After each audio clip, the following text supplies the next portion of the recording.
C'est la fin du monde. Voilà ce que je dis, moi. Je l'avais prédit, je ne sais pas pourquoi, j'avais un pressentiment. Ça fait la deuxième fois. Qu'en l'an 2000, il arriverait quelque chose.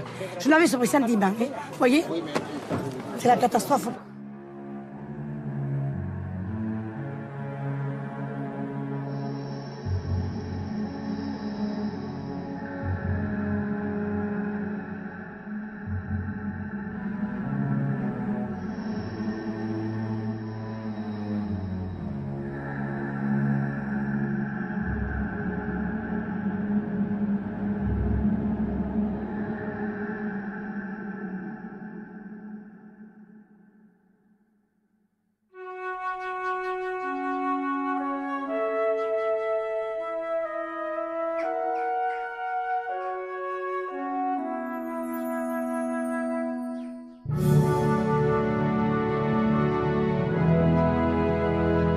Les températures sont celles d'un véritable Noël au balcon. Ce matin, on a 10 à Paris, 11 à Lyon, 13 à Clermont-Ferrand, 15 à Biarritz, 9 degrés à Strasbourg.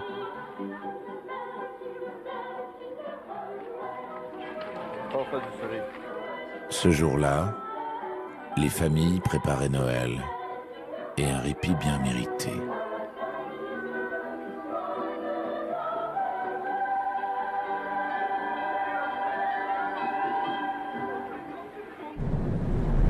Pendant ce temps, l'océan Atlantique nous mijotait une fin de siècle à sa manière.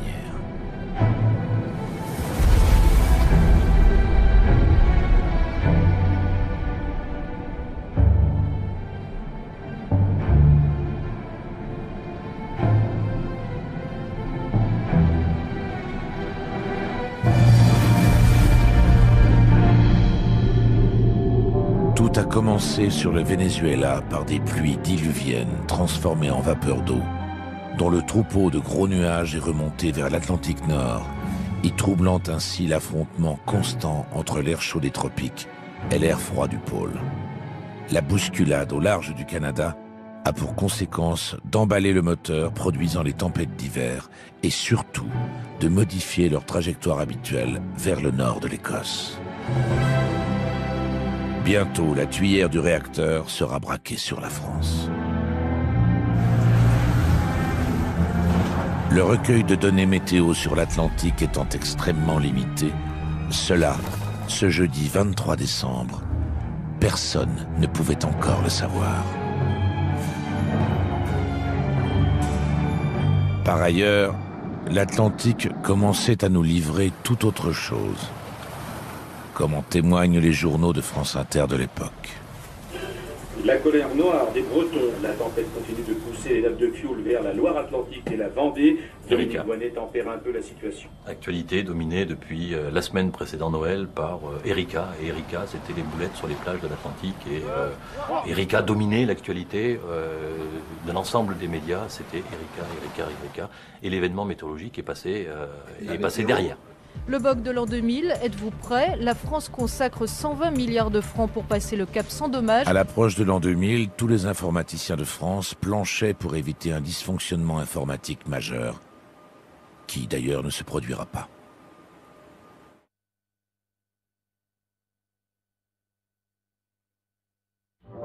Le dysfonctionnement est venu de la nature.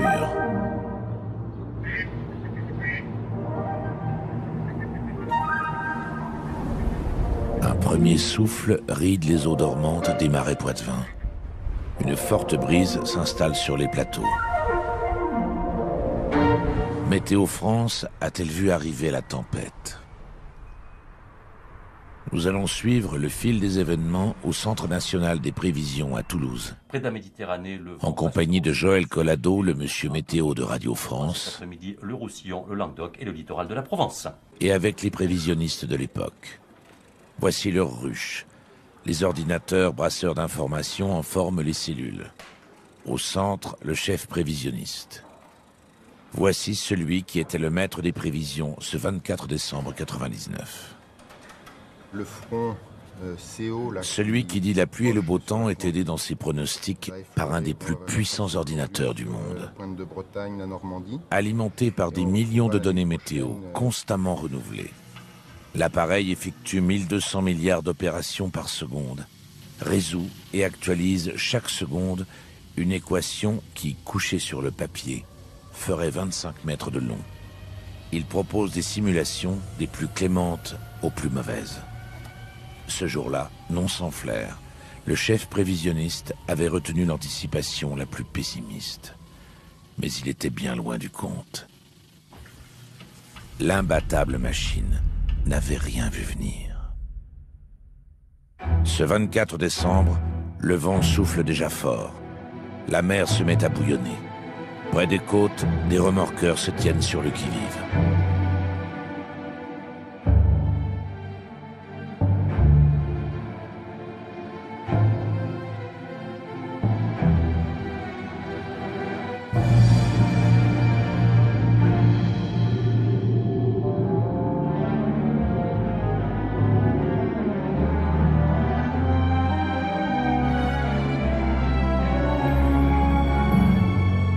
Sur l'Atlantique, très loin au large de la France, on a un amas nuageux, une structure nuageuse, mais qui n'a encore rien du tout d'une tempête telle qu'on les connaît. Bon, on en a par exemple une ici, mais celle-ci n'est absolument pas organisée en tourbillon. C'est pas une signature de tempête là, mais...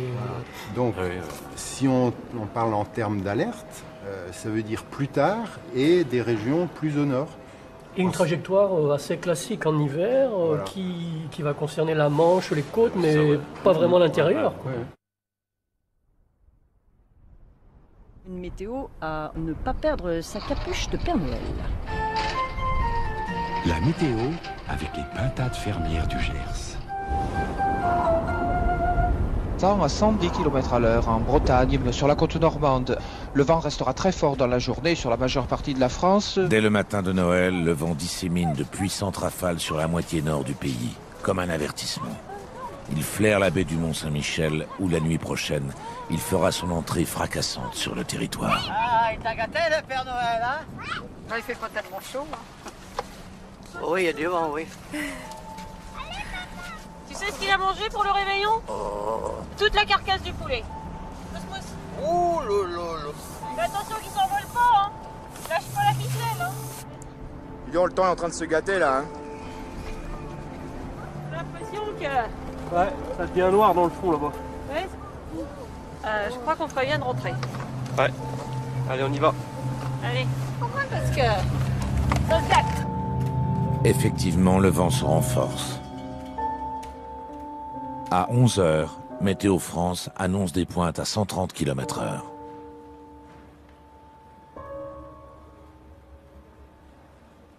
Donner des valeurs de vent de 130 km/h à l'intérieur des terres, c'est pas fréquent. C'est quand même excessivement rare.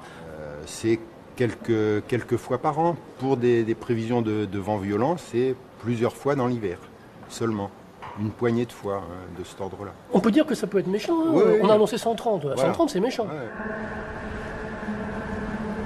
Bonjour et joyeux Noël à tous. La tempête sur l'Atlantique a largement débordé des côtes jusqu'à l'intérieur des terres. À la mi-journée, l'avant-garde de la tempête s'abat sur la Normandie.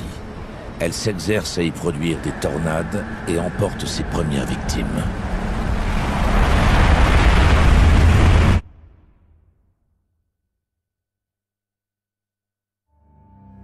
Deux membres d'une même famille ont été tués et une petite fille grièvement blessée dans la Manche lorsque le toit de la ferme où ils étaient réunis a été emporté par une mini-tornade. La toiture donc, de l'habitation a été arrachée.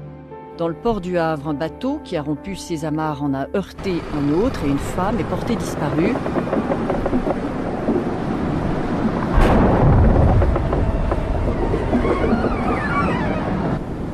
Entre Calais et Douvres, le trafic des ferries est fortement réduit depuis hier. L'épisode de vent violent n'est pas terminé. Un renforcement va se produire au cours de la nuit à venir. Ça va souffler en tempête sur rafale de 120 à 140 km à l'heure.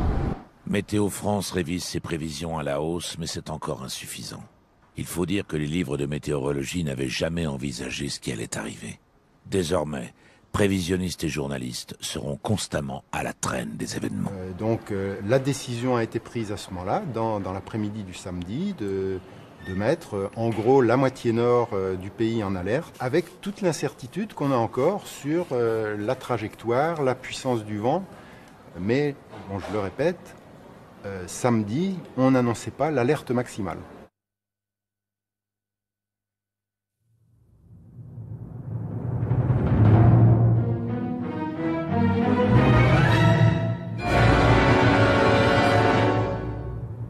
Là, ça commence. La tempête, elle est en train d'exploser, là, de bouillonner, de se développer à une vitesse faramineuse.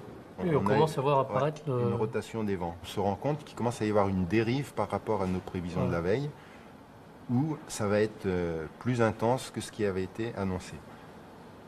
Les observations montrent qu'elle est en train de toucher la pointe de Bretagne. Voilà, elle arrive sur la Bretagne et c'est la baisse de pression qui signale qu'il y a un creusement absolument extraordinaire.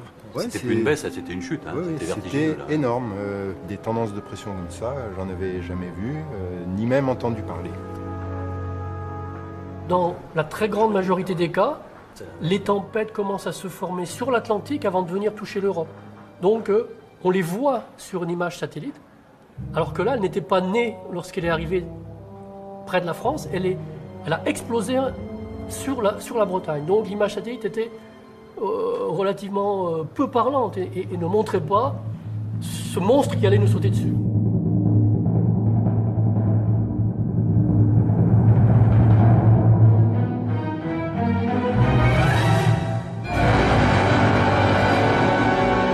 Le souffle du monstre effleure les côtes d'Armor. Là, on la voit. Vers 4 heures, à plus de 150 km/h, il s'engouffre dans la baie du Mont-Saint-Michel.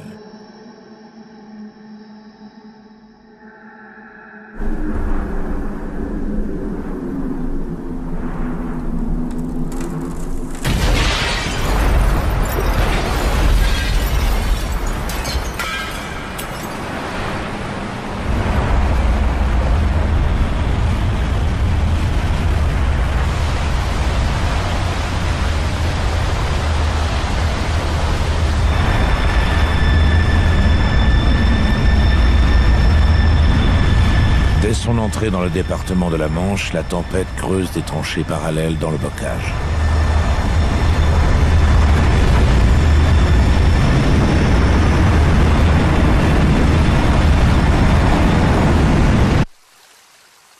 La famille Delaunay a été prise sous le rouleau compresseur. Nous, à 5 h du matin, on est debout. La maison tremblait, les fenêtres menaçaient d'ouvrir et on s'était arc-bouté pour les tenir. Et ça a duré comme ça pendant 10 minutes, un quart d'heure, sans arrêt, sans arrêt. C'est là que les neveux sont arrivés et nous ont appelés au secours. Ceux qui vivent dans l'autre maison. Ceux qui vivent dans l'autre maison. Et qui nous disaient, tout le monde est là, mais grand-mère a disparu, on ne sait pas où elle est, la cheminée est tombée. Alors là, je regarde dehors, et puis c'est là où j'ai vu que la cheminée était tombée, moi. Donc j'ai pris ma lampe, je suis sorti, et arrivé à l'angle de la maison, j'ai vu tous les projectiles qui passaient, des chevrons, des tôles, des tuiles, des ardoises. C'était pas possible de passer.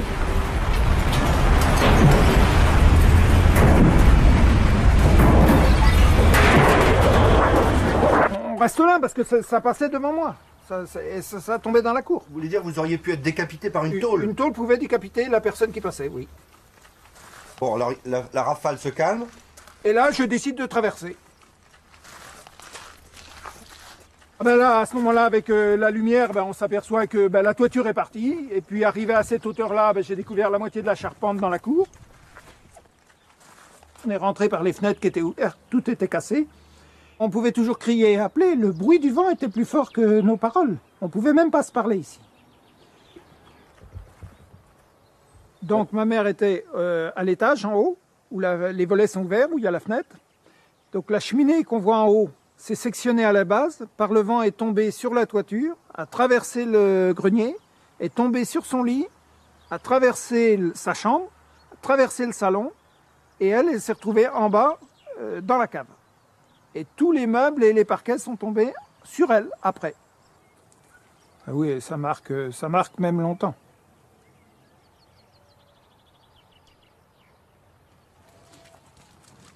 Vous vivez encore les conséquences de la tempête? On les vit encore, oui. Ouais. Longtemps, on a eu peur et du noir et du bruit. Et au niveau de notre métabolisme, nous, et au niveau des animaux, il a fallu près de 3 ans pour arriver à réparer les dégâts de tout ce qui se passait derrière la tempête. Et c'est pas fini. On le voit au niveau des bâtiments.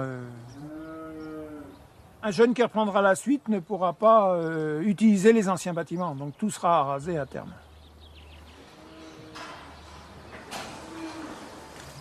Alors les aides publiques d'État, il n'y a pratiquement rien eu. On n'a rien vu venir.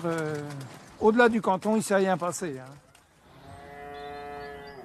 Surtout à partir du moment où les moyens de locomotion ou de transmission sont coupés. Plus d'électricité et plus de téléphone, toutes les administrations sont mortes au bout de 2 jours. Nous, on a tenu 15 jours sans électricité et 1 an sans compteur EDF.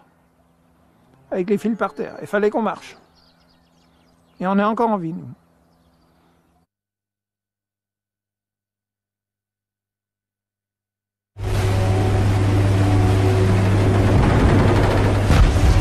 L'une des lignes haute tension qui relie la centrale nucléaire de Flaminville à Rennes est coupée.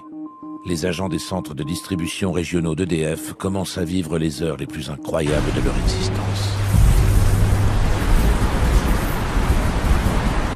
1 minute après, 5h26, on perd la 2e ligne, on perd la liaison entre la Bretagne et la Normandie, entre la centrale de Flamanville au nord Cotentin et le nord de la Bretagne.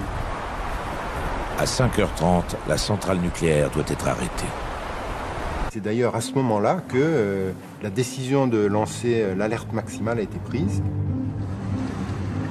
Ce bulletin d'alerte maximale de Météo France, à la phraséologie peu explicite, a été transmis au COGIC, le Centre national de la sécurité civile, à Asnières. Le préposé l'a réexpédié à toutes les préfectures et organismes concernés. C'est la routine. Mais à 5h30 du matin, lendemain de réveillon, les autorités n'étaient pas là pour le réceptionner. L'avis d'alerte du Météo France est arrivé à 5h25, le 26 décembre au matin. Est-ce que c'était pas déjà un peu tard? Compte tenu de l'importance de l'événement, c'était pas trop tard, mais ça semblait effectivement un peu tardif. Mais ces observations faites à 3 heures, le temps que le prévisionniste analyse ces observations, les recoupe, prenne sa décision, prévienne la hiérarchie, rédige les bulletins, tout ça demande forcément un certain laps de temps.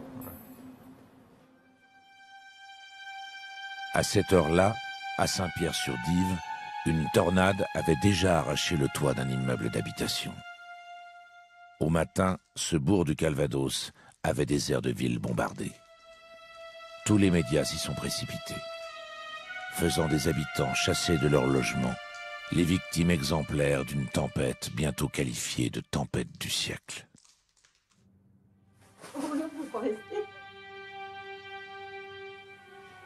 J'en prends encore un peu. Ouais, et en plus, quand j'ai vu ma voiture, Quelle voiture? Ma 21 là en bas, la cheminée est tombée dessus.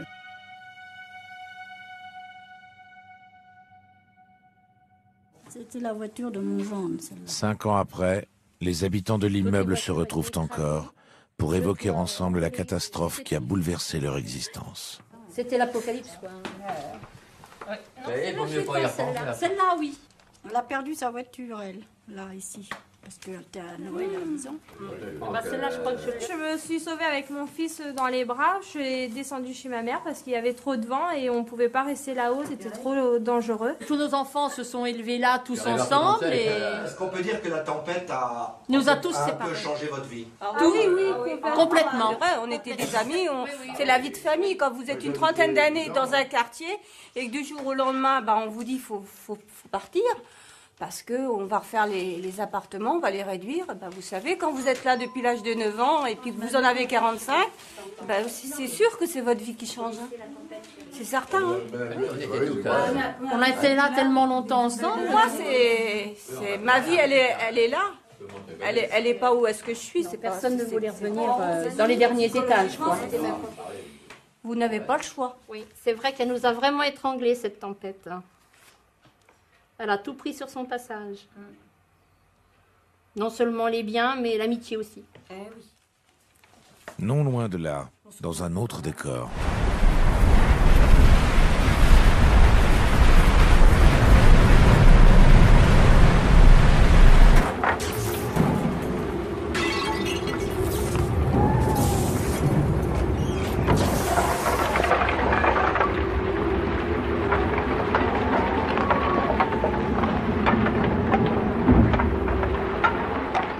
Somme toute, ce soir-là, vous avez pris les choses avec philosophie. Nous étions tous en famille, c'était tout de même 2 jours après Noël. Oui. Et puis finalement, après un bon dîner à la chandelle, on a pris un cognac et on a attendu que ça se calme. Mon beau-frère, avec beaucoup de malice, m'a dit « T'inquiète pas, tu vas refaire ta toiture sur le compte des assurances, c'est très bien. » Donc c'est tout, on n'a pas pensé du tout aux arbres. Pas du tout. On pensait que la toiture, parce qu'on n'entendait rien. On n'entendait que les tuiles qui se claquaient les unes contre les autres et qui s'envolaient. Absolument, oui. Donc après cette bonne soirée, vous montez, vous couchez, À vous minuit, dormez quand même? Nous dormons. Oui, enfin pour moi c'est pas un problème. C'était pas un problème, pas plus que ça. Mais la matinée a été très longue parce que le jour s'est levé à 8h du matin. Et c'est là où on a vu les dégâts, la balustrade. Ce qui m'a chagriné le plus, c'est la balustrade. Puis après, quand j'ai été voir derrière, le parc est complètement tombé. Maintenant, vous pouvez voir derrière, c'est un terrain de foot. Donc là, c'est l'armée qui nous a enlevé ça. Et puis après, très gentiment, les gens du village sont venus spontanément nous proposer leurs services.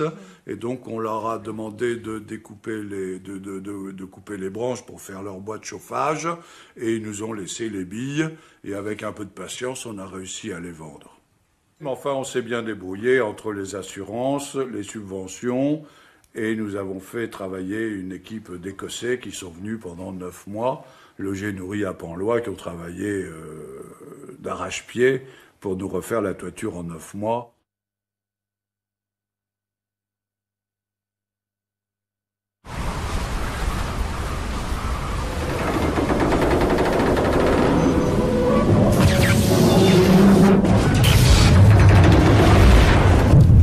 Vers 7h, on perd l'alimentation TGV.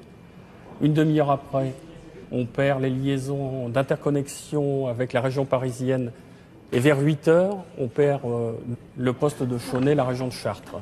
La région de Chartres passe alors hors tension. Il n'y a plus de production nucléaire qui vient de la vallée de la Loire vers la région parisienne. Les PDA de Pontchâteau et Donge, HS. La LTLT, HS, hors service. Mono hors service. Et en renvoi. Les techniciens d'EDF s'escriment à isoler les tronçons défaillants, à réalimenter en priorité les grandes villes, en tout premier Paris. Des agents tirés du lit en pleine nuit sont dépêchés sur les lieux pour constater les dégâts, quand les arbres abattus sur les routes ne leur barraient pas l'accès.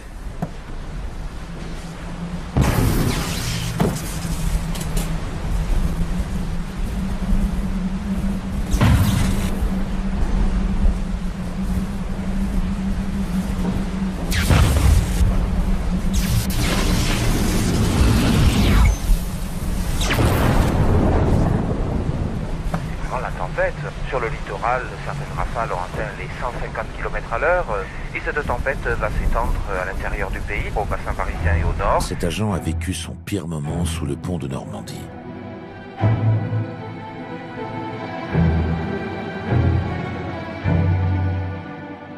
C'était les grandes marées. Je me suis garé le long de la Seine. Les vagues frappaient le long des pontons de la digue et venaient se fracasser sur le camion. En même temps, il y avait le bruit du vent dans les haubans du pont de Normandie. Mon échelle, qui était pourtant bien amarrée sur le porte-échelle, s'est trouvée arrachée.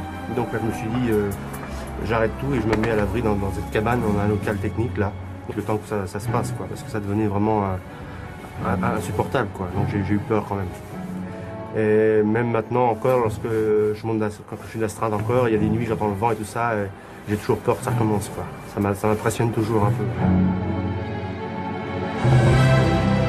La tourmente se déchaîne en vain sur cette lame de rasoir qu'est le tablier du pont de Normandie. Alors elle va assouvir sa rage sur la cathédrale de Rouen.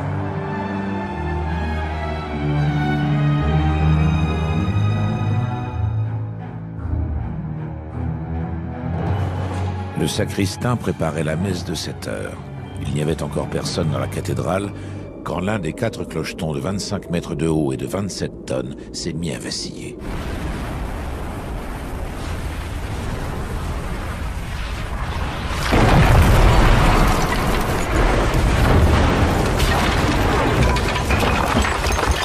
J'étais en train de préparer la messe, j'ai entendu un bruit épouvantable, j'ai été voir ce qui se passait.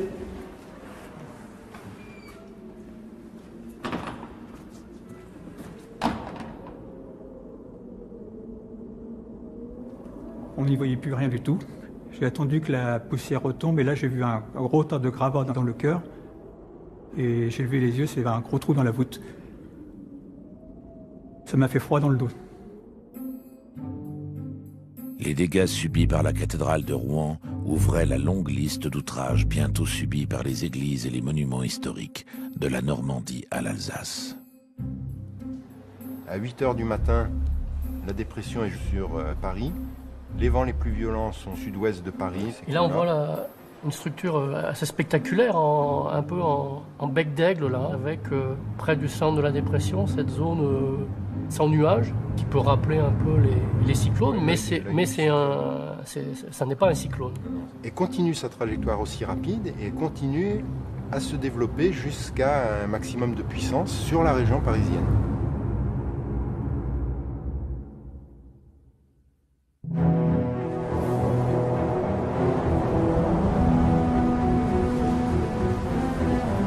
Le gros de la tempête se précipite sur Paris. Elle va y atteindre un paroxysme. On enregistre 216 km/h au sommet de la Tour Eiffel, avant que l'anémomètre ne lâche.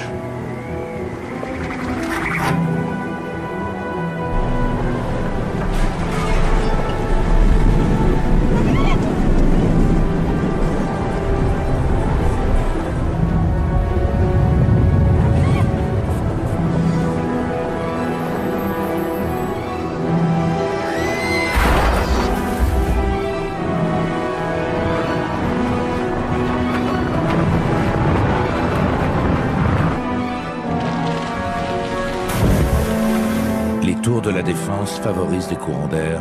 Certains atteignent 200 km/h.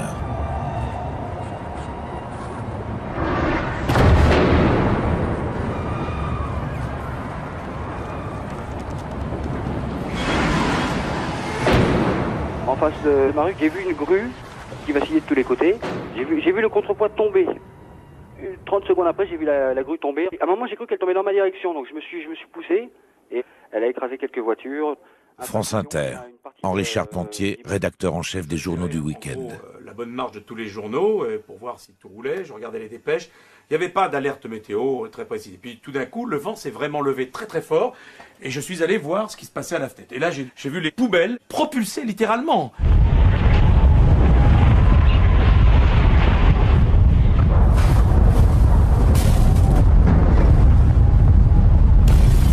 Les vitres sont tombées, quand les personnes s'arrêtaient pour se planquer, on s'est dit qu'est-ce qui se passe, est-ce que ça va s'arrêter? On a eu peur.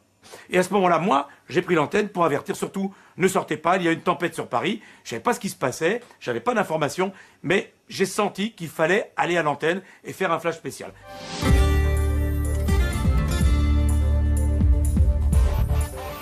Ça a duré quand même très longtemps. Est-ce qu'on va pouvoir répondre à la demande et faire notre métier? Parce qu'à un moment donné, ici, tout le monde avait quitté cette pièce.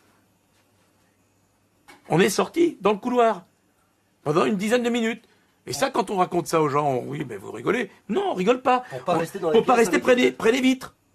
On a eu cette peur. On a eu cette peur.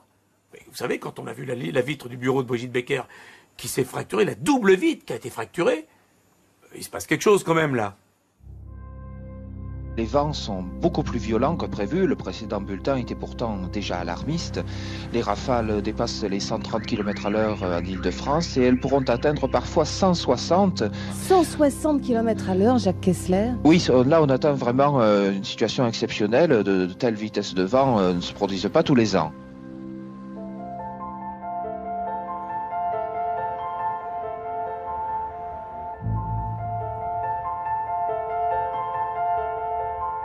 Notre appartement est complètement bousillé.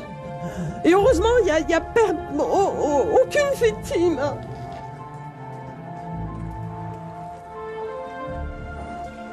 Dans cet immeuble d'Argenteuil, un couple qui vivait au dernier étage a été écrasé par les dalles de la toiture. Seul leur enfant a pu être sauvé. Voilà ce qui reste. Voilà ce qui reste. C'est une partie de notre vie, dans la mesure où on a plus de 50 ans. C'est toute l'adolescence de notre fille aussi. Je crois que ça a été le plus terrible pour elle. C'était effroyable, effroyable. Même que les tours à la nouvelle. C'était constamment. L'apocalypse. L'immeuble bougeait, moi je suis au 10e étage. Ça bougeait. L'immeuble bougeait. Les gymnases, écoles, enfin, c'est... Les maisons, les... Oui, bonjour madame. Oui, qu'est-ce qui se passe? Plus de 13 000 appels dans cette journée de dimanche, sans compter les rappels, pas toujours justifiés. C'est le principal. Les arbres, on n'est plus à un près. Surtout ne montez pas sur le toit. Oui. D'accord.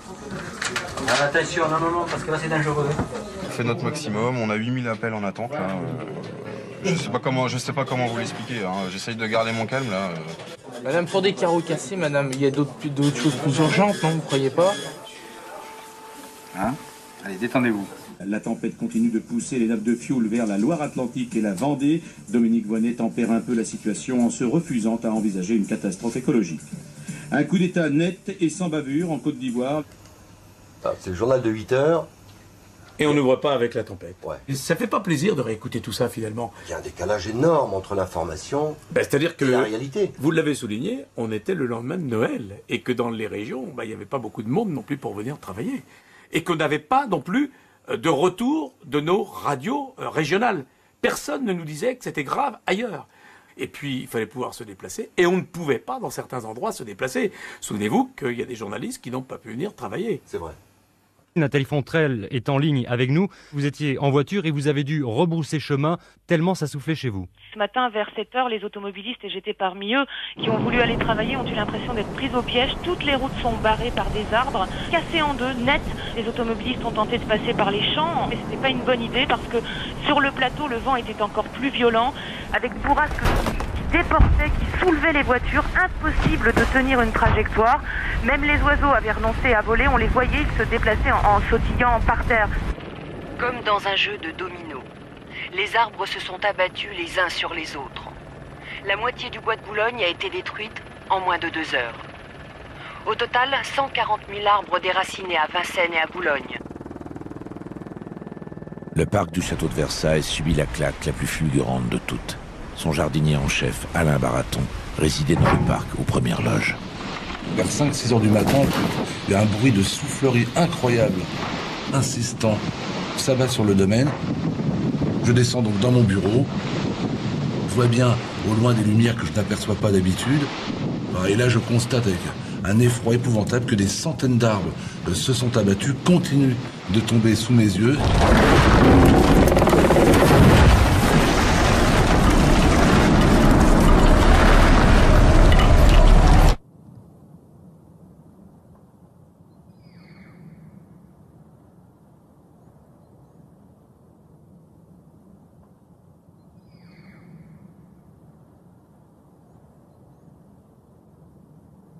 Il faut avoir conscience de ce que sont 12 ou 15 000 arbres côte à côte abattus.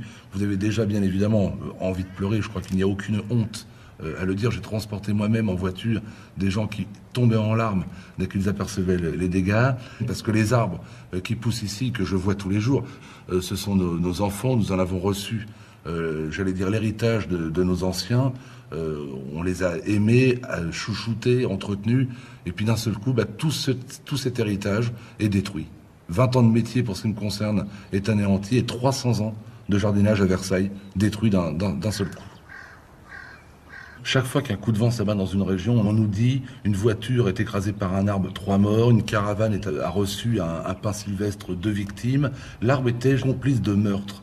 Et pour la première fois, l'arbre devient une victime. Certains arbres ont des noms, on parle du chêne ou du tulipier de Marie-Antoinette, du pin de l'empereur. Et d'ailleurs, quand on voit l'immense solidarité qu'il y a eu à Versailles pour la replantation du parc, eh bien c'est pour l'arbre que les gens se sont manifestés. Du monde entier, de l'Amérique au Japon, des donations spontanées ont afflué au chevet du parc ravagé. Des milliers d'anonymes, souvent de conditions modestes, ont envoyé des chèques pour participer à la replantation des arbres. Voici un exemple. Don de 1000 francs au parc. Le jour de la tempête, nous avons appris que nous allions être grands-parents. Nous dédions cet arbre au futur bébé. Dans la banlieue parisienne se tenait un festival du cirque. Tous les chapiteaux ont été déchirés. La famille Moreno n'est pas prête d'oublier. Les bêtes commençaient à être nerveuses. Avant la tempête, il y a eu cette espèce de bruit qui venait de loin. espèce de son, comme si une grosse vague allait arriver. Mais nous, les bêtes le sentent avant nous, tout ça. Parce qu'ils ont une écoute beaucoup plus loin, comme les éléphants, comme ils entendent beaucoup plus loin que nous, je veux dire. Et à un moment donné, on a eu très peur, et quand on s'est aperçu qu'il y a des morceaux de tôle qui passaient partout, il y avait des fils électriques qui tombaient dans la nuit, et on a eu l'impression qu'arrivait un moment que c'était la fin du monde. Parce qu'on s'imaginait pas les fils électriques qui tombaient, on les voyait tomber de loin, et on a l'impression que c'était du feu qui sortait de la terre. Et le chapiteau s'est mis à gonfler, à gonfler, à gonfler. Et d'un seul coup, il s'est carrément aplati. Et là, wow, tout est parti. Alors, et c'est après, encore. Ah oui, vraiment, en lambeau, en charpie. On est tous rentrés dans les caravanes. À un moment donné, il n'y avait plus rien à faire. Il fallait ne serait-ce que sauver les animaux, bien sûr, et nos vies, quoi. On était dans les caravanes, on ne pouvait que regarder, on ne pouvait plus rien faire. Ouais, là je l'ai vu, là. Sous nos yeux, là, devant, à travers mes vitres, à travers ma baie, j'ai vu exploser.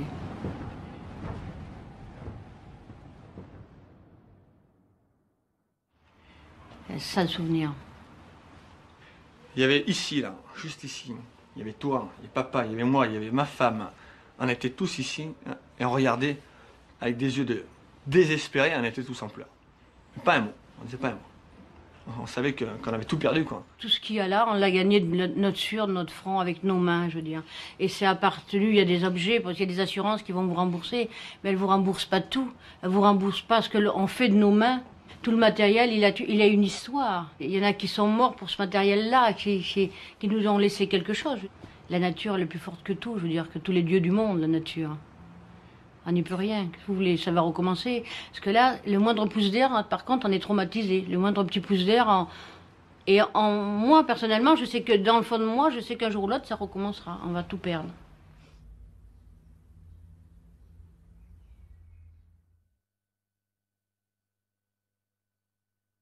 Vous écoutez France Inter, il est 9h.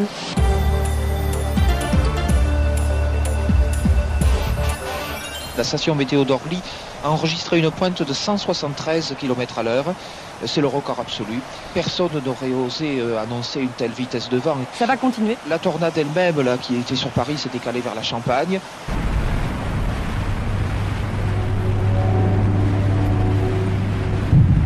Autour de Paris, les 1000 pattes des grandes lignes électriques ne sont plus que 900. 80% des postes de distribution sont hors service. Gare, tu es fermé, Gérard? Comment maintenir le courant dans la capitale avec les lignes encore valides? Oui, mais pourquoi t'as ouvert abattage? T'as ouvert à Rodin alors que t'as pas fermé abattage? Casse-tête de la reconnexion. Bon, est-ce que tu peux me dire sur le départ Rebais ce que tu as encore? Leur métier sauve la situation. Jean-Joël. Est-ce que tu me confirmes l'ouverture côté 100 01 Donc à la maison, tu peux effectuer ta fermeture. Écoute, je vais te faire le point là. Alors mon trou il est fermé, il est bon, d'accord. Donc je t'appelle sur ta radio à chaque fois que j'ai besoin d'une manœuvre en fait. Tennessee et c'est mauvais. Et je pense qu'à René va aller te rejoindre pour essayer de faire repartir le PA. Eh bien écoute, c'est toujours bon. À tout à l'heure. Alors que le jour se lève sur l'est de la France, le monstre prend encore davantage de vigueur. Il devient cyclope et cyclone. Rien ne résiste à la fureur des vents qui tourbillonnent autour de son œil. Il pulvérise le moulin de Valmy, symbole victorieux de la Révolution française.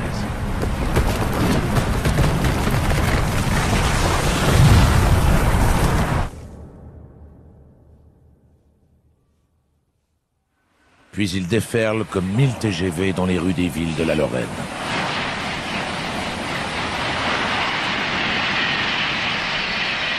Ils arrachent aux forêts, disent des témoins, des rugissements, semblables à ceux des réacteurs d'avions au décollage.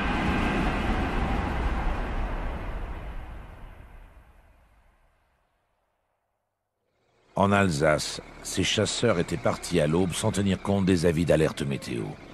Un spectacle insolite dans une prairie aurait dû leur mettre la puce à l'oreille. Cerfs et chevreuils, sangliers et renards étaient sortis du bois pour se mettre à découvert. Mais ces passionnés de chasse n'allaient pas renoncer à une belle battue parce qu'il y avait du vent. Bien mal leur en a pris. Roger Jörger, un invité, guère familier des lieux, a été posté en forêt à distance de ses voisins avant que le gros de la tourmente ne surgisse.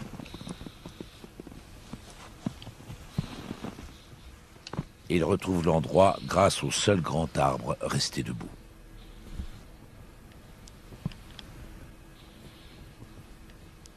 C'était là. Le vent a commencé à souffler de plus en plus fort. Et puis un arbre, après deuxième arbre, est tombé. C'est à ce moment-là que j'ai décidé de me mettre à côté d'un hêtre, dont les racines qui tiennent mieux dans le sol. Et chaque fois qu'il y avait un bruit, un sapin qui tombait, d'après le bruit, je me mettais la tête à droite de l'arbre ou à gauche de l'arbre, tout en calant bien mon chapeau pour qu'il ne s'envole pas. Et je sentais les racines qui se soulevaient. Ils suivaient le rythme de la tempête. Alors sous mes pieds, je sentais la terre bouger. Hein. Ça faisait ça. À un certain moment, j'ai eu un frisson et puis plus rien du tout. Et je me sentais vidé et je me suis dit, jetzt ich gehe Spitzenem. Ça, c'est une réflexion. C'est en alsacien que ça m'est venu. C'était ça. Et après, tout à coup, ça veut dire quoi? Je reverrai plus Geispolsheim. Votre village. Vous voyez, c'est... Vous aviez l'impression de fin du monde. Voilà. Je me suis dit, c'est fini. Et d'un seul coup, il y avait une rafale énorme. Et tout ce que vous voyez, les souches qui sont là, tous les arbres sont tombés comme des dominos.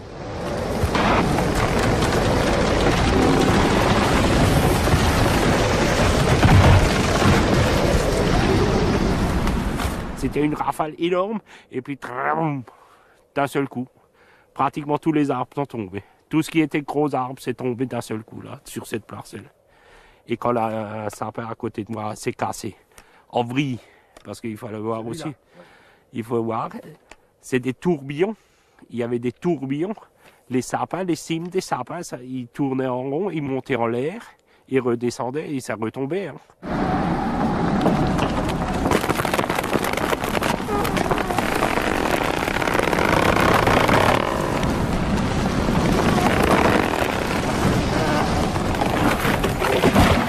Et ils cassaient comme dans ce style-là.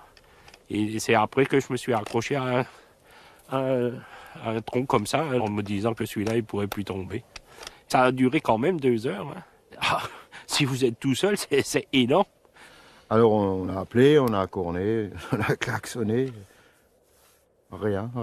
Lui, aucune nouvelle, quoi. Aucune nouvelle. Bon, après, nous, on a dit, ça y est, il est sûrement mort, hein, quand on a vu tout comme c'était là. Hein. Un enchevêtrement... incroyable. C'est incroyable, quoi. Après, j'ai décidé de rejoindre mes copains, et ça, c'était encore un autre calvaire. Parce qu'il fallait traverser les souches, les arbres passer au-dessus. Et je suis tombé dans un trou de souche. Et c'était très, très dur, avec mes bottes, mon fusil, ma canne. J'ai mis 2 heures pour retrouver quelqu'un. Heureusement qu'il n'y a pas eu de mort. Hein. Ah oui.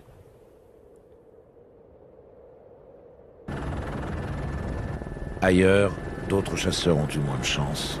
Les 2 autres victimes, donc au total 4, je vous le rappelle, sont des chasseurs vosgiens écrasés là encore par des arbres. Alors la préfecture de région parle d'une centaine de victimes au total, un chiffre qui devrait sans doute s'alourdir dans les heures qui viennent, dont une dizaine très grièvement. Au cours des 10 000 interventions sur la région, les pompiers ont également payé un lourd tribut à ce que l'on appelle déjà ici la tempête du siècle. C'est la première fois que ça nous arrive autant.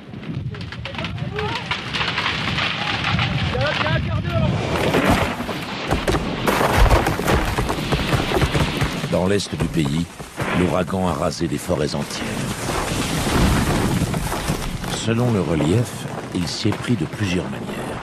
Ce plan tourné par un particulier dans les Vosges montre l'effet tornade. 2 hectares d'arbres sont abattus en quelques secondes.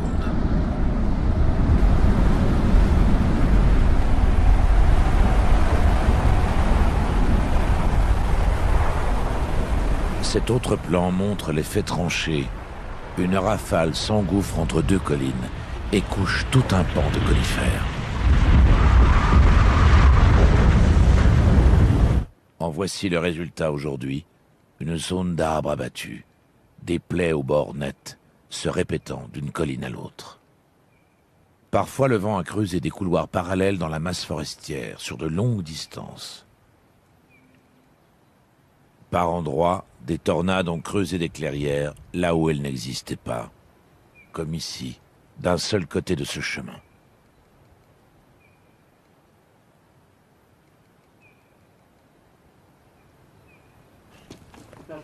Dans les Vosges, précisément, côté ouest, donc côté tremplin pour le vent, 3 frères chasseurs ont eu droit à toutes les formules. Aujourd'hui, ils ne comprennent toujours pas comment ils s'en sont sortis vivants. Il y a des arbres tombés déjà là-bas au bout. Ouais. C'était comment? Oh. Alors là... Disons que le vent, c'était pas rafale. C'était pas continuellement, c'était des rafales. Et à chaque fois qu'il y avait des rafales, les arbres tombaient. Là, vous le voyez, 2 secondes après, il était par terre. Un gros rebondissement, quoi, un truc comme ça. Bon, Ah ben... Bon. Tantôt, ça se couchait comme un fût de paille. C'est simple, hein. Nous, on regardait depuis la baraque, là, ça tombait. Ah oui, là, tout à fait. Tout à fait, on regardait par la fenêtre. Et on comptait au début, on comptait. 1, 2, 3... Disons que le bruit était tout fait quand même dans la cabane par rapport à l'extérieur. Oui, parce que... Oui, enfin, justement. Vous étiez au spectacle, quoi. Ah, on était au loche. On était au loche. Mais c'est une fois... Au balcon. Là, il a été pris dans le... Enfin, dans le tourbillon. Dans le tourbillon, voilà. Ben, vous voyez d'abord le clair, là-haut. Vous voulez dire que le vent soulevait l'arbre et le tordait? Tout à fait. Le faisait vriller? Comme un tire-bouchon. Ah oui. Ah oui. Oui, tout à fait. Il soulevait, puis des fois, il le laissait retomber tout droit. La fois là, il a tombé, il a été repiqué.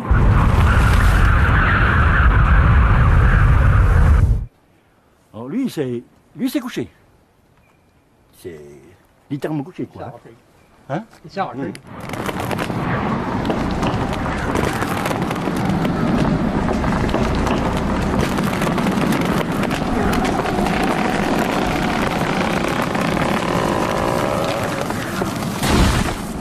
Moi j'arrivais, je regardais l'arbre qui bougeait comme ça. J'ai dit celui-là il va tomber. Je me mettais en face, je voyais, il tombait comme ça de mon côté. Moi je courais à gauche, l'arbre tombait là. Eh oui. Heureusement qu'il sont. Eh oui. Et il y en avait un autre qui retombait de l'autre côté. Je faisais que ça sans arrêt. D'un côté et de l'autre, enfin on pouvait aller nulle part, voilà c'est ça, sans risque. C'était l'apocalypse, c'était, tiens. Et là, c'est vrai, la sensation, hein. En disant que c'était surnaturel, c'était vivant, c'était beau. Voilà. Enfin, d'un autre côté, la nature nous a épargnés, c'est bien. C'est un grand merci pour la nature. Des trucs comme ça, déracinés, mais déracinés, pas tant couchés, hein, déracinés. Soulevés. Ah oui, carrément soulevés. Oui. Ah oui, vous verrez. Ben là, vous dites que on n'y a pas grand-chose, hein. On n'est rien, quoi. On est petits, on est des nains. Une seconde à Londres, ben ça va, quoi. On aurait pu aller au autre monde, quoi, hein. Tellement que...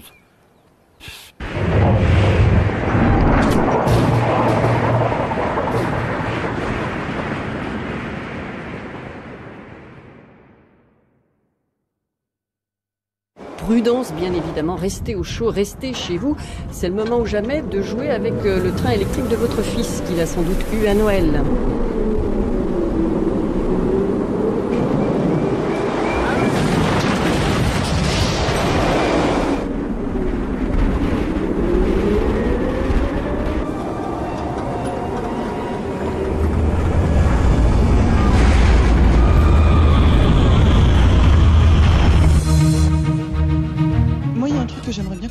Enfin, on est censé avoir des satellites. On nous dit, ouais, la météo, on peut la prévoir de plus en plus précisément, à plein de jours et tout.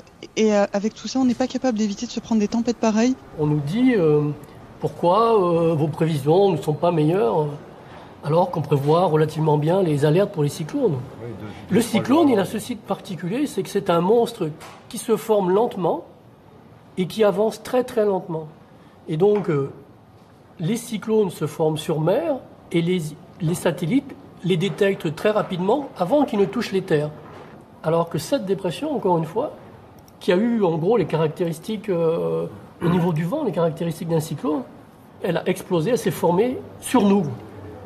Et c'est aussi des phénomènes qui se déplacent très très vite. Elle s'est déplacée à 100 km/h, elle a traversé la France en 11 heures. Elle a fait Brest-Strasbourg en 11 heures, ce qui est quand même assez impressionnant, en vitesse de déplacement en tout cas. Ouais. Donc si on combine cet entonnoir de pression avec la vitesse de son déplacement, ça engendre des vents extrêmement violents. Mais lorsque l'on atteint un tel niveau de violence, on dépasse les possibilités de prévision. Bon, à partir de là, on a compris que si eux-mêmes sont dépassés, tout le monde va être dépassé. Et on a tous été dépassés. Donc lui-même a été débordé et lui-même ne nous a pas forcément alertés pour nous dire attention, ça devient de plus en plus fort, quoi. Personne n'a alerté personne. Personne n'a alerté personne. Les services de sécurité civile ne vous ont pas alerté, ils ne non, vous ont pas demandé rien, d'alerter la population. On n'a eu aucun coup de téléphone. Et pour cause. La plupart des lignes téléphoniques et électriques de la moitié nord de la France sont au sol. Ce dimanche 26 décembre, des dizaines de pylônes, pourtant prévus pour résister à des vents de 155 km/h, gisent, couchés ou pliés comme des pantins désarticulés.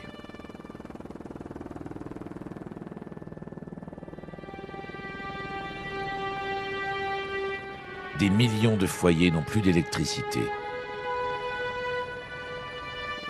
Les Vosgiens en sont totalement privés.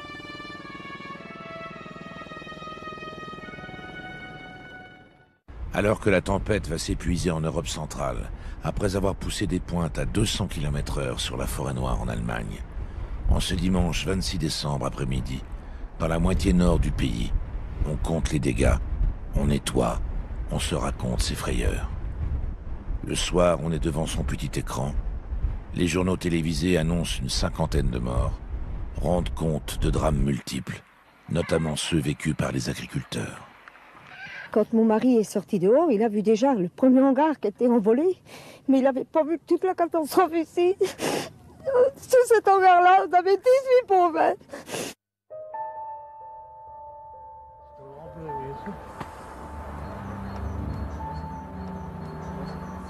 On peut pas croire. Tout est à refaire, tout est à recommencer. On a 5 ans de travail pour rien. Il reste 6 mois à payer sur ces tunnels et puis tout est réduit à zéro. C'est dur. Je sais pas quoi vous dire, mais c'est dur.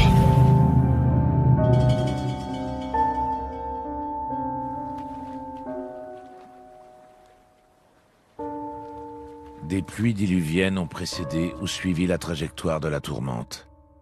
De la Bretagne à l'Alsace, des régions entières sont inondées. Rien n'a manqué au terme douloureux de ce XXe siècle.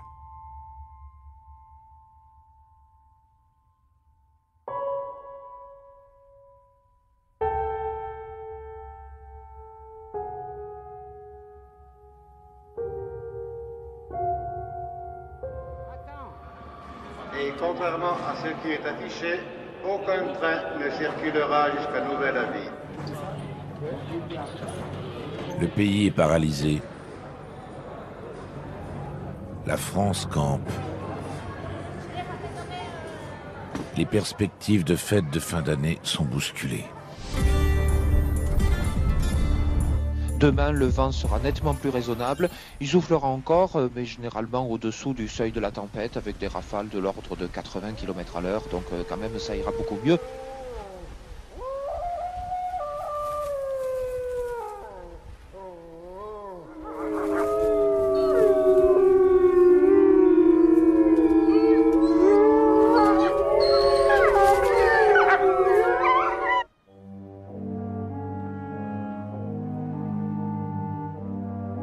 À Météo France, le chef prévisionniste, épuisé par les journées les plus frustrantes de son existence, a laissé les commandes à sa collègue. Aussitôt installée, elle découvre une carte météo qui l'intrigue. Le dimanche au soir, la première tempête s'évacue sur l'Europe centrale. Mais ce qui est inquiétant, c'est cette masse nuageuse qui se développe sur l'Atlantique France. Ouais. Les prévisions du modèle numérique laissent penser à une forte probabilité d'une deuxième tempête. Donc la pression n'est pas retombée chez les chefs prévisionnistes. C'est tellement peu fréquent qu'il y ait deux tempêtes aussi fortes avec un intervalle aussi court qu'on a du mal à le croire. Et là, on se dit, finalement, en 48 heures, on va en avoir deux, quoi. Et ce qu'on voit à 4 heures, là, c'est encore plus caractéristique avec l'arrivée de cette zone bien plus sombre au cœur de la masse nuageuse blanche. C'est la caractéristique d'une tempête en formation. Ça s'approche de la France. Et c'est ce qui a justifié l'émission du bulletin d'alarme à peu près en fin de nuit du dimanche au lundi.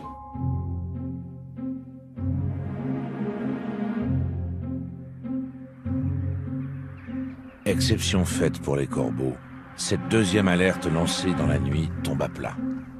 Le lendemain de la première tempête, la population émerge de son traumatisme, loin d'imaginer que ça va recommencer. L'Atlantique, en effet, enfante un monstre jumeau.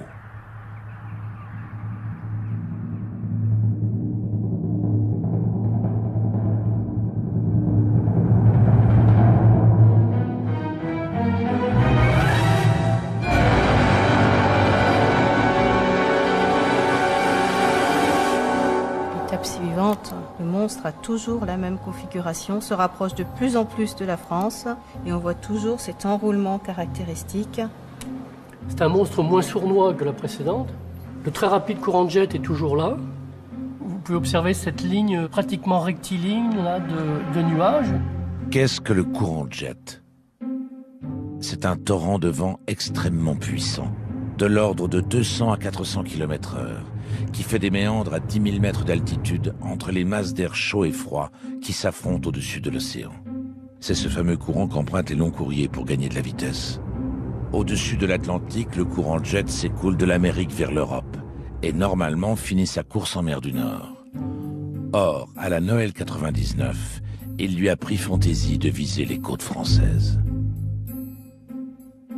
Mais ce n'est pas tout. Vu en coupe, le courant de jet ondule comme une montagne russe. Or, à la Noël 99, il creuse son toboggan au point de créer des jonctions en entonnoir avec l'immense tourbillon nuageux qui circule au ras de l'océan. Quand ces jonctions se produisent, par un effet d'engrenage, le courant de jet accélère l'effet de tournoiement de la dépression du dessous. Et en même temps, il l'aspire encore plus vite vers l'Europe. Le phénomène est d'autant plus fort que le courant de jet est plus rapide. Or, ce 27 décembre 99, les vents du courant de jet atteignent la vitesse inégalée de 529 km/h. La deuxième tempête s'annonce terrifiante. Effectivement, elle le sera, plus que la première. Elle est magnifique celle-là. Voilà, visuellement, elle est plus jolie que la première. Même Oui. si déjà bien formée, à la différence de la première où il n'y avait pas de. Il n'y avait pas la formation sur l'Atlantique. En fait, voilà, elle naît plutôt à l'ouest, donc on voit. Elle naît en mer, celle-là, oui. Voilà. Oui. On la voit explosive sur Terre, elle naît en mer. Donc celle-là, elle est identifiée avant d'arriver sur les côtes océanes. La première ne l'était pas tout à fait. Ça ne veut pas dire que sa trajectoire et la force des vents sont plus faciles à préciser. Oui. Ah non, on a eu beaucoup de problèmes sur la trajectoire. Et les valeurs de pression au centre sont à peu près identiques à celles de la première, donc on peut supposer que déjà au premier regard, les rafales vont approcher au moins sur les côtes la valeur de la première, quoi. Elles les dépasseront largement. À la pointe de l'île d'Oléron, un anémomètre se bloque à 198 km/h.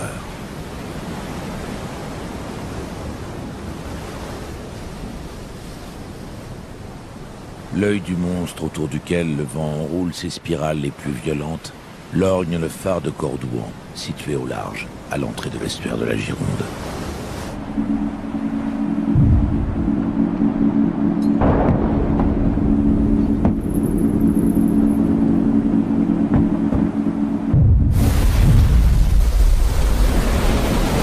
Normalement, une tempête normale, il y a le coup de bélier, le paquet qui tape sur la cuirasse, et après on écoute ce qu'on dit, nous, la douche, le que là on n'écoutait rien de tout ça, c'était un bruit continuel, assourdissant, Ça ronfle, et avec un ronflement comme ça, il est constant. du bruit, c'était fallait quasiment crier pour se parler à un mètre, je me Ouais, souviens voilà, de ça, c'est fallait très- vraiment hurler un bruit pour... très.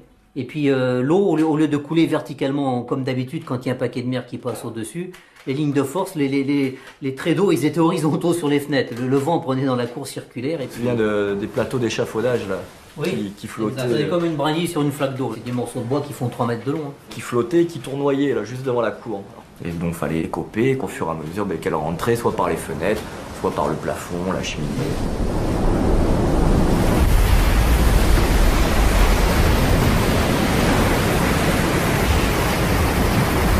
Ça livrait beaucoup quand même. Oui, ça vibrait pas mal, oui. Après les paquets, on renversait les pierres qui tenaient... C'était une partie de la corniche, 3 mètres 50 de corniche qui était tombée, et les pierres se sont éclatées et tombées en bas, donc... Et là, il y a tellement de bruit que ça, on ne l'a pas entendu. On était loin d'imaginer les conséquences, quoi, et de tout ce que ça va entraîner à terre, hein, en fait. Le vent fait enfler la mer. Il la pousse à l'assaut des terres. À La Rochelle, le port des Minimes est submergé.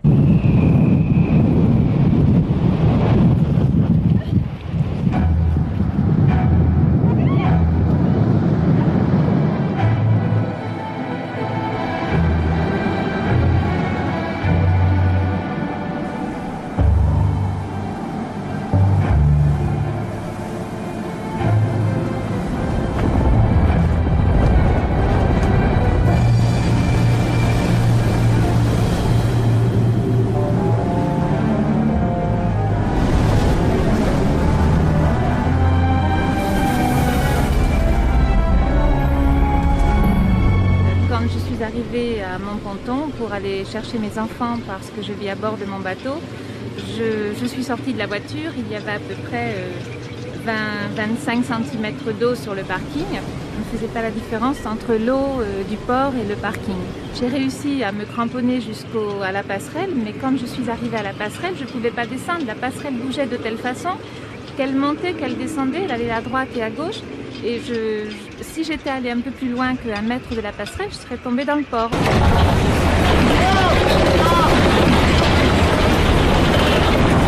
Donc là, je suis revenue à ma voiture et là, j'étais un peu tétanisée. Donc, une autre voiture a vu que j'étais en difficulté, est venue vers moi. Et à ce moment-là, je leur ai dit, il faut absolument que j'aille sur le bateau. Mes enfants sont à bord, il faut que j'aille chercher mes enfants. Et le monsieur m'a dit, il n'en est pas question, vous remontez dans votre voiture et vous me suivez jusqu'à la capitainerie.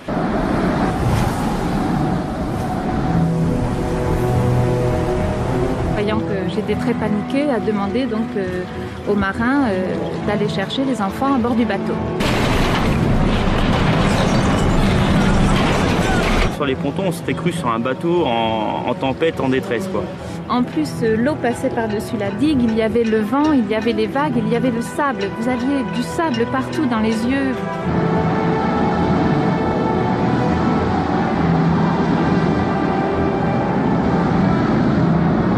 On a passé les gilets de sauvetage aux plaisanciers, les gilets de sauvetage qu'ils avaient dans leur bateau.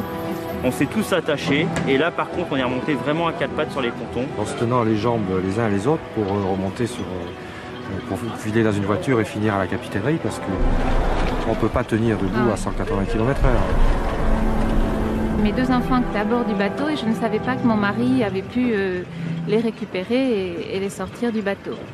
Dans le malheur, tout s'est bien passé parce qu'il n'y a eu aucun blessé. J'ai eu très peur de perdre mon bateau parce que en fait mon bateau c'est notre maison et je me disais mais il va plus rien rester quoi. J'avais l'impression que tout allait être englouti. Nuit de cauchemar en Charente-Maritime qui s'est conclue par un bilan tragique, 6 morts, 60 blessés et au moins 3 disparus. La tempête a provoqué un raz-de-marée dans l'estuaire de la Gironde. Des digues ont cassé, l'eau a envahi les terres, se jouant de cargo comme d'une barque.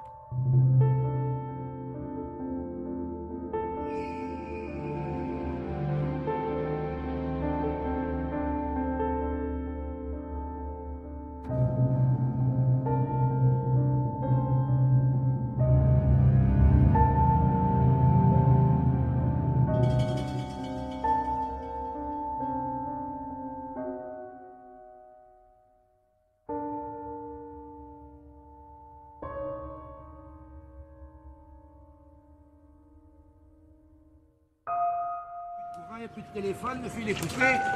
Ben, les pieds là vont tomber dessus, là. Faut que je les coupe.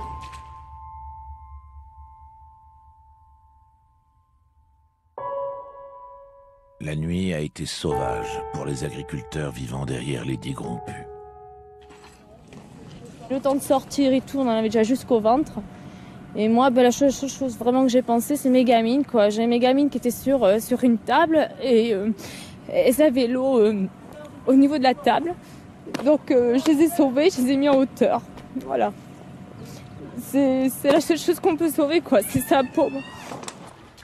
Son mari, Stéphane Raymond, a perdu son exploitation en 2 vagues, 3 coups de vent. J'avais 160 laitières, avec des bâtiments fonctionnels, qui étaient prêts à marcher plein pot pour un jeune qui démarrait, quoi. Avec plein d'investissements, tout à la banque, quoi. En fait, j'avais rien, tout est à la banque, et puis tout est parti. Les noyers, il y en avait autour des bâtiments, autour des maisons, dans les champs, il y en avait un peu partout.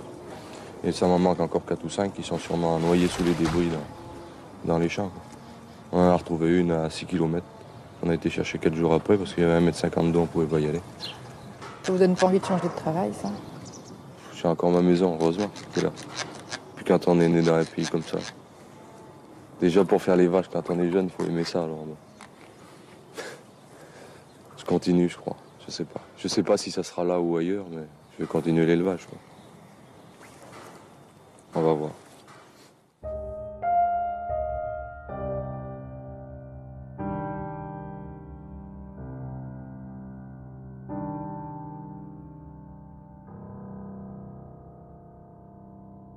Non loin de là.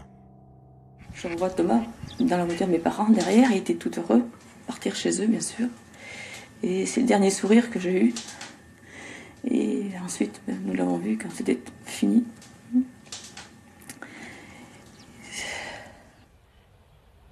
Ce 27 décembre au soir, son garçon était allé partager la passion d'un voisin de ses grands-parents pour les canards sauvages. Ils ont été emprisonnés par la montée subite des eaux.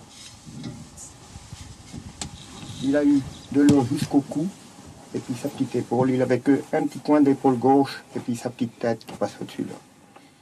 J'ai essayé de le dire, Noël était juste passé, il faut que vous vous jutez. On a chanté le petit Papa Noël, des petits trucs pour nous essayer d'y meubler l'existence. Et puis dans la nuit, à 2 heures, il m'a demandé s'il reverrait ses parents. Mais je lui ai dit, oui mon petit, tu les reverras. Puis malheureusement, 3 heures, il m'a dit qu'il ne voyait plus. Quand il m'a dit qu'il ne voyait plus, je me rendais bien compte que Bonhans et Force l'abandonnaient. Je lui ai dit, c'est parce qu'il fait noir, mais je me rendais bien compte qu'il y avait quelque chose qui n'allait pas très bien. Et puis à partir de 3 heures, jusqu'à 10 heures le lendemain matin, je suis resté tout seul avec le petit dans les bras. Pauvre petit bonhomme.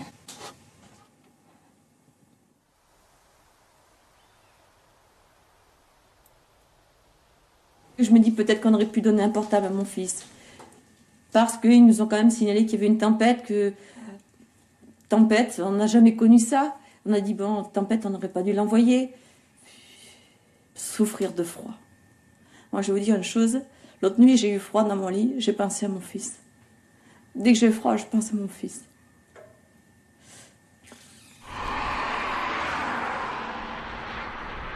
Il y a aussi la longue liste des handicapés à vie par la chute d'un arbre ou d'un toit. Souffrance qui perdure, douleur muette, cachée par la pudeur, par la honte de la perte de la capacité à travailler. Comment la nature, pourtant vénérée, peut-elle ainsi bouleverser votre destinée sans crier gare?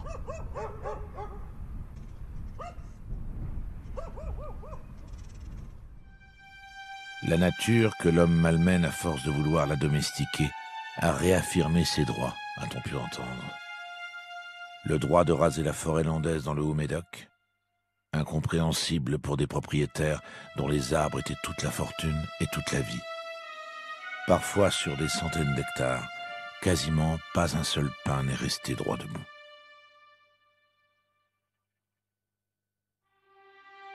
Cinq ans après, n'émergent encore de la savane qui couvre le carnage que les épaules des géants abattus, laissés sur le champ de bataille.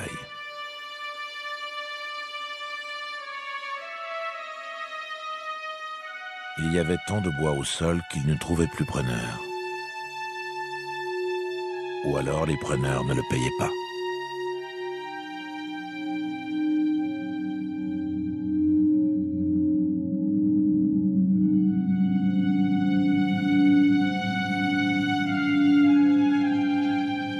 En photo recomposée à l'infrarouge, la deuxième tempête apparaît comme une main qui étrangle la Bretagne. Les vents les plus violents courent le long du bord inférieur de ce bras qui pénètre l'air en se détendant. Au sud de la Vendée, les marais poitevins sont visés.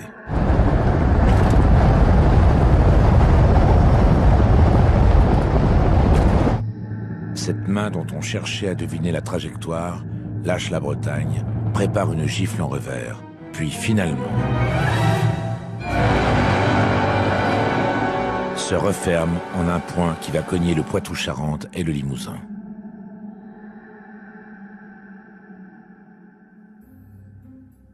Et on va avoir des vents très forts également sur Midi-Pyrénées, la région toulousaine. Oui. Et ça va toucher par la suite le Limousin, la Dordogne. La première trajectoire annoncée n'a pas été la bonne. Il y a eu des réactualisations du bulletin d'alarme et donc de la trajectoire de cette dépression au fil de la journée du lundi. C'est-à-dire, au lieu d'aller des Charentes vers Toulouse, en fait, elle va des Charentes vers la Savoie. Avis d'urgence. Suite à la tempête, la population est priée de rester chez elle jusqu'à matin. Le toit d'une maison qui s'est arraché avec la tornade et qui est allé se poser sur une voiture.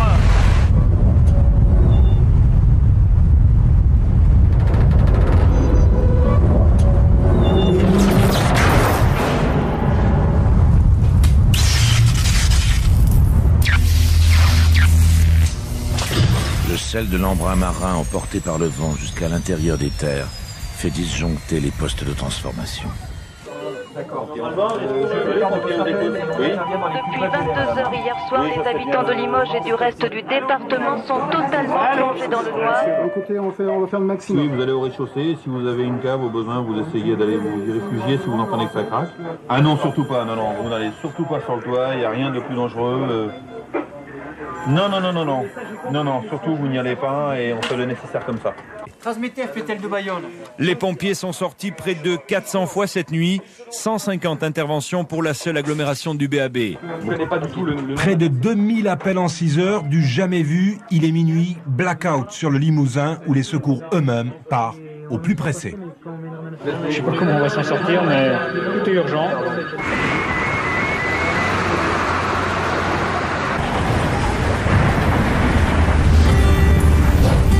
La France se souviendra de ces derniers jours avant l'an 2000. Une deuxième tempête est en train de traverser la France. Des vents de 150 km/h en moyenne, des pointes de 200 km/h par endroit. Depuis hier soir, on compte 12 morts de plus.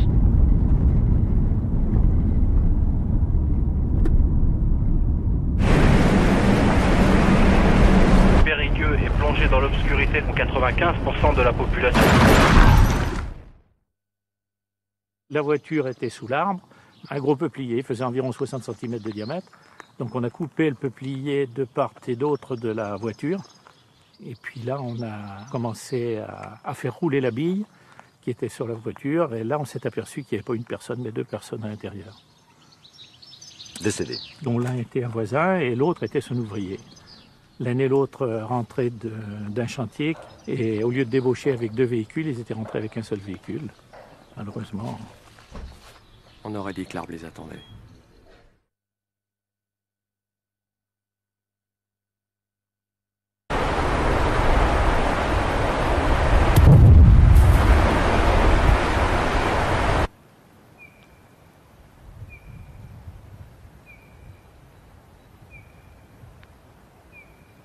La tempête devient barbare.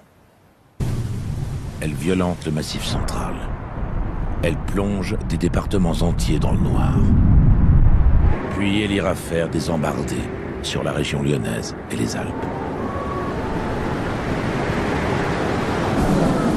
Bonjour, c'est Radio Val d'Isère, la météo montagne, il est 9h02. Le vent, vous l'avez constaté, a encore soufflé très fort au cours de la nuit dernière. On a atteint des rafales jusqu'à 160 km/h.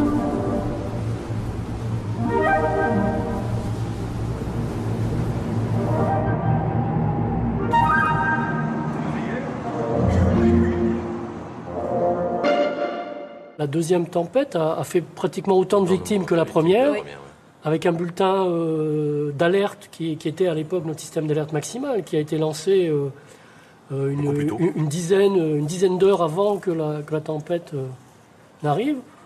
C'est pour nous très décevant. Cette deuxième tempête qui renverse des camions a tué une quarantaine de personnes. Au total, les tempêtes jumelles ont fait en France 91 morts, plus une soixantaine hors de nos frontières. La plupart des accidents sont dus à l'imprudence, la curiosité. Des gens sont sortis de chez eux pour voir. La route de ce cinéaste amateur qui filmait en conduisant aurait bien pu s'arrêter là. Et on est à 100 mètres, là, on aurait pu se le prendre dessus. Écoute, moi je vais chez tonton Jean, hein. C'est le plus près. Tu l'appelles? Ça, je peux te dire que je le retiens chez tonton Jean, hein. Chérie? Donner un renseignement sur une valeur de vitesse, sans dire qu'à cette valeur pouvait correspondre tel type de dégâts, ce message-là, effectivement, on ne l'a pas bien fait passer. Et on a vu malheureusement de nombreuses victimes qui sont décédées parce qu'elles ont voulu remettre l'antenne de télévision pour regarder le journal de 20h, parce qu'elles ont voulu aller au bord de la mer pour aller voir les vagues. C'est vrai qu'il y a une certaine inconscience après du public vis-à-vis de ce genre de phénomène. Les curieux Les curieux pour voir, absolument, oui. Le rôle médiatique, c'est un rôle qu'on devrait avoir de renseignement et de conseil. Ne sortez pas de chez vous, ne prenez pas votre voiture. Ça, j'avoue, je ne l'ai pas fait parce que je n'avais pas conscience, effectivement, des dégâts que ça pouvait provoquer, même si on savait bien que des vents à 160 km/h, ça allait tout envoler, hein, ça c'est une certitude. Les populations des départements d'outre-mer savent très bien ce que veut dire 160 ou 200 km/h. Pour nous, en métropole, des vents de telle force sont tellement exceptionnels que c'est pas dans la code culture de savoir quels dégâts ça va causer. Le citadin ne sait pas ce que ça représente. Il y a aussi un autre point, c'est que le bulletin alarme était à destination principalement des services de sécurité civile. Alors que maintenant, les cartes de vigilance sont non seulement à destination des services de sécurité civile, mais aussi du grand public. Donc on le touche directement.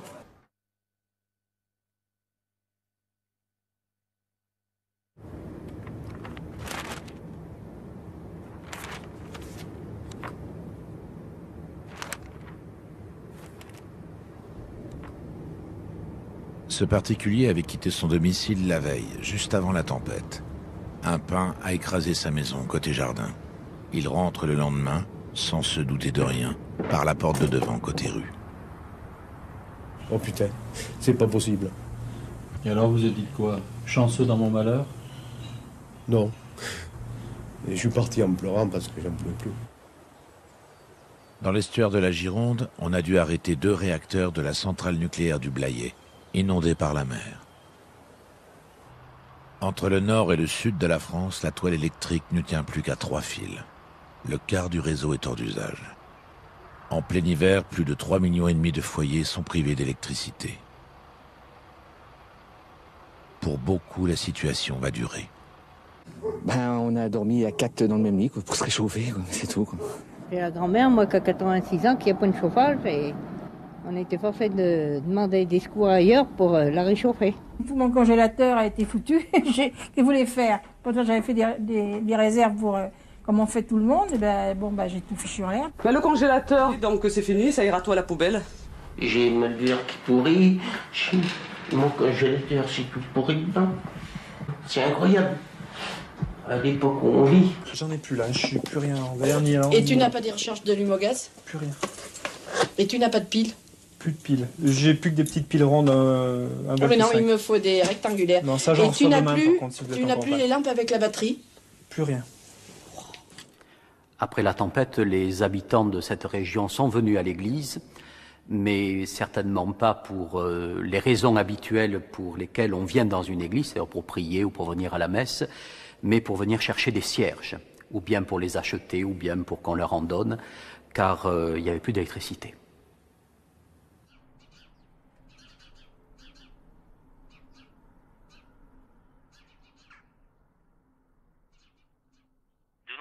Famille risque de passer le réveillon de Nouvel An à la bougie. Oui, du jambon, vous voyez, c'était bien. Ah, c'est le menu du réveillon. Mais sinon, c'est bien calme. Je crois que c'est un des seuls réveillons qu'on a pu faire le plus calme.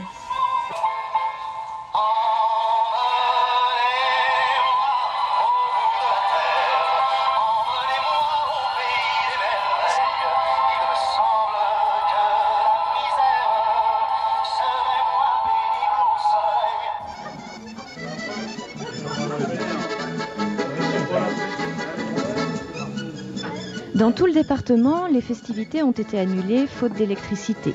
Mais ici, on n'a pas voulu se laisser abattre. Alors, une habitante du village a invité tout le monde chez elle. Je crois qu'on en gardera tous un souvenir extraordinaire de ce réveillon de l'an 2000 à la bougie. Le premier soir, c'était très beau. Les petits, regardez, ces bougies, la lanterne, quelques lampes électriques, on avait encore des piles, ça éclairait partout, c'était beau. Mais maintenant, tout le monde est fatigué. Alors EDF se rejoncte.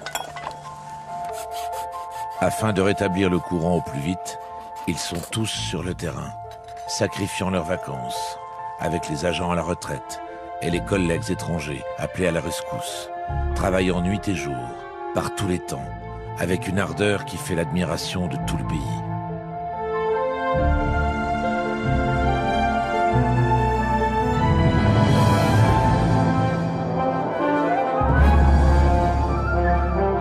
Par contre, les gars, là, coup de chapeau. EDF n'a hésité devant aucun moyen. La facture sera de 10 milliards de francs. Le 12 janvier 2000, l'énergie vitale était rétablie presque partout. Ce jour-là, EDF battait un record de consommation.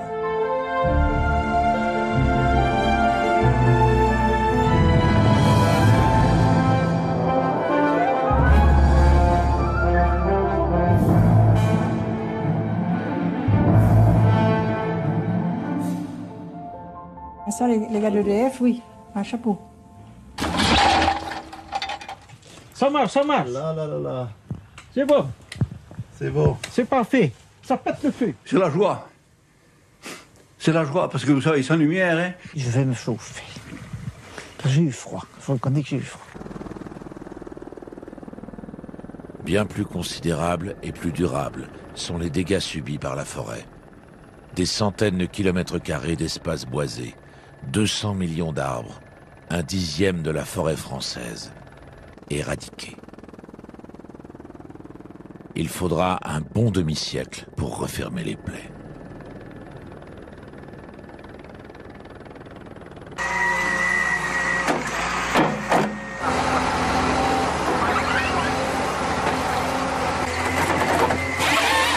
Les éléphants mécaniques des grands forestiers, comme l'Office national des forêts, passent encore aujourd'hui, 5 ans après, l'essentiel de leur temps dans les parcelles endommagées où ils éliminent les arbres penchés.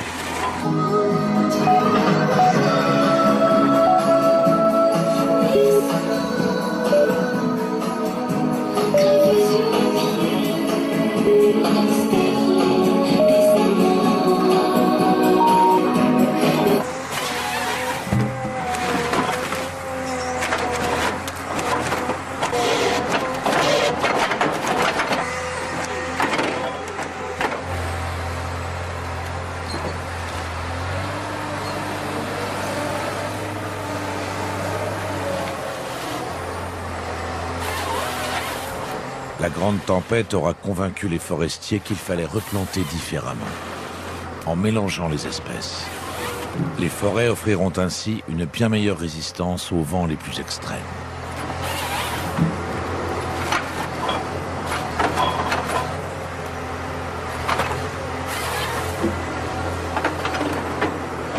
La ferme là-bas, il y a toute la bordure qui est partie, vous pouvez regarder où vous voulez.